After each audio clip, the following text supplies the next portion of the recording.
ഈശോ മിശിഹായ്ക്ക് സ്തുതിയായിരിക്കട്ടെ. ഞാൻ മാണിപ്പറമ്പിലച്ചൻ. അമ്മ എനിക്ക് പ്രത്യക്ഷപ്പെട്ടു എന്നതിന് എനിക്കൊരു തെളിവ് വേണം. മറിയം തൻ്റെ സവിശേഷ രൂപം അദ്ദേഹത്തിൻ്റെ വസ്ത്രത്തിൽ പതിപ്പിച്ചു.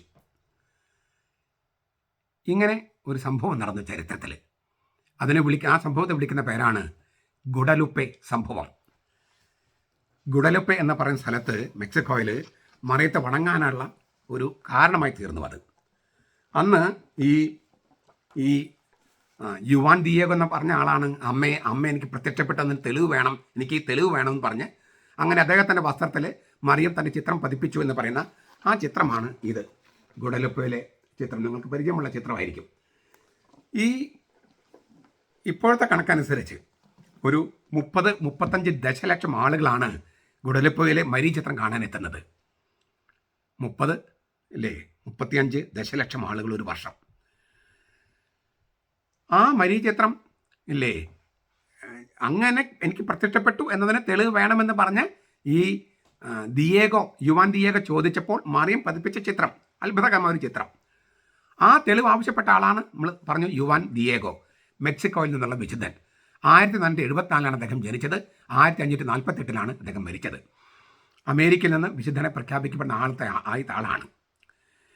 1524 12 ഫ്രാൻസിസ്കൻ മിഷണറിമാർ മെക്സിക്കോയിൽ എത്തുന്നത്. അവരിൽ നിന്ന് ആദ്യം മാമോദിസ സ്വീകരിച്ച കൂട്ടത്തിൽ ദിയേഗോയും അദ്ദേഹത്തിൻ്റെ ഭാര്യ ലൂസിയായും ഉണ്ടായിരുന്നു, മരിയ ലൂസിയ.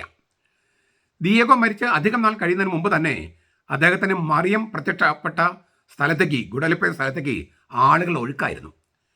1531 ഡിസംബർ 9 ദിയേഗോയ്ക്ക് പരിശുദ്ധ കന്യകാമറിയം ആദ്യം പ്രത്യക്ഷപ്പെടുന്നത്.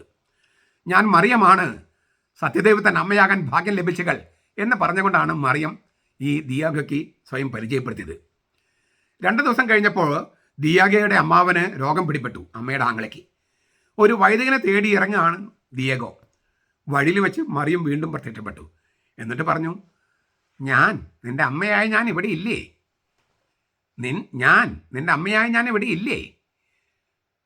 നീ പൊയ്ക്കോ, നിന്റെ അമ്മാവൻ സുഖം പ്രാപിക്കും. അങ്ങനെ അമ്മാവൻ സുഖം പ്രാപിക്കുകയും ചെയ്തു. ഇന്നും മറിയം നമ്മോട് ചോദിക്കുന്നത് ഈ യുവാൻ ദിയേഗോയോട് ചോദിച്ച ചോദ്യം തന്നെയാണ്. നിന്റെ അമ്മയായ ഞാൻ ഇവിടെ ഇല്ലേ? പേടിക്കാതിരിക്കൂ. യോഹന്നാന്റെ സുവിശേഷം 19 അധ്യായം 25-27. യേശു തൻ്റെ അമ്മയെ യേശു സ്നേഹിച്ച ശിഷ്യനെ കൊടുത്തു, ഇല്ലേ, ഇതാ നിൻ്റെ അമ്മ എന്ന് പറഞ്ഞ്. ആ ശിഷ്യനോട് പറഞ്ഞു, മറിയത്തെ ചൂണ്ടിക്കാണിച്ചിട്ട് പറഞ്ഞു, മറിയത്തോട് പറഞ്ഞു, ഇതാ നിൻ്റെ മകൻ.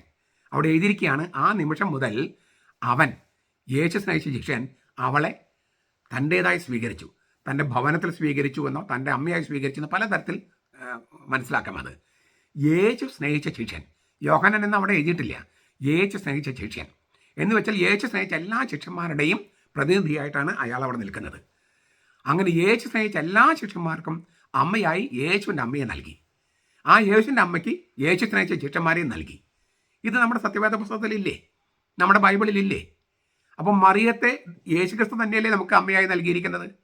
യേശു സ്നേഹിച്ച എല്ലാ ശിഷ്യന്മാർക്ക് അമ്മയായിട്ടല്ലേ നൽകിയത്?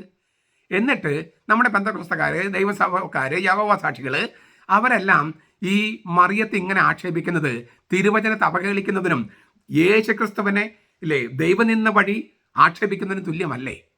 അതുകൊണ്ട് ഈ ദൈവസഭക്കാരോടും പെന്തക്കോസ്തക്കാരോടും സകല മനുഷ്യരോടും ചെന്ന് പറ, മറിയത്തെ അമ്മയായി നൽകിയത് ഞങ്ങളുടെ കർത്താവായി ക്രിസ്തുവാണ്. ഞങ്ങളുടെ കർത്താവ് ക്രിസ്തുവാണ്. ക്രിസ്തുവിൽ വിശ്വസിക്കുന്നെങ്കിൽ, അവൻ്റെ വചനത്തിൽ വിശ്വസിക്കുന്നെങ്കിൽ മറിയത്തെ അമ്മയായി സ്വീകരിക്കണം. ആ അമ്മ നമ്മളോട് പറയുന്നത്, സത്യദൈവത്തിൻ്റെ അമ്മയാകാൻ തിരഞ്ഞെടുക്കപ്പെട്ട ഭാഗ്യം ലഭിച്ചവളാണ് ഞാൻ ഇവിടെയുണ്ട്, നീ പേടിക്കാതിരിക്കൂ എന്ന് നമ്മൾ ഓരോരുത്തരും പറയണേ. ഇതിനേക്കാൾ ശക്തമായ ഒരു ഉറപ്പ് നമുക്ക് നമ്മുടെ അമ്മയിൽ നിന്ന് കിട്ടേണ്ടതുണ്ടോ? അതിനാൽ അമ്മയോടുള്ള സ്നേഹവും ഭക്തിയും കൂടുതൽ വർദ്ധിക്കാനും അമ്മയ്ക്കെതിരെയുള്ള ആക്രമണങ്ങളെ ശക്തമായി എതിർക്കാനും നമുക്ക് ഒരു തീരുമാനമെടുക്കാം, നടപ്പാക്കാം. നമ്മുടെ കർത്താവ് ഈശോ മിശിഹായുടെ കൃപയും പിതാവായ ദൈവത്തിൻ്റെ സ്നേഹവും പരിശുദ്ധാത്മാവിൻ്റെ സഹവാസവും നാം എല്ലാവരോടും കൂടി ഉണ്ടായിരിക്കട്ടെ, ഇപ്പോഴും എപ്പോഴും എന്നേക്കും. ആമേൻ.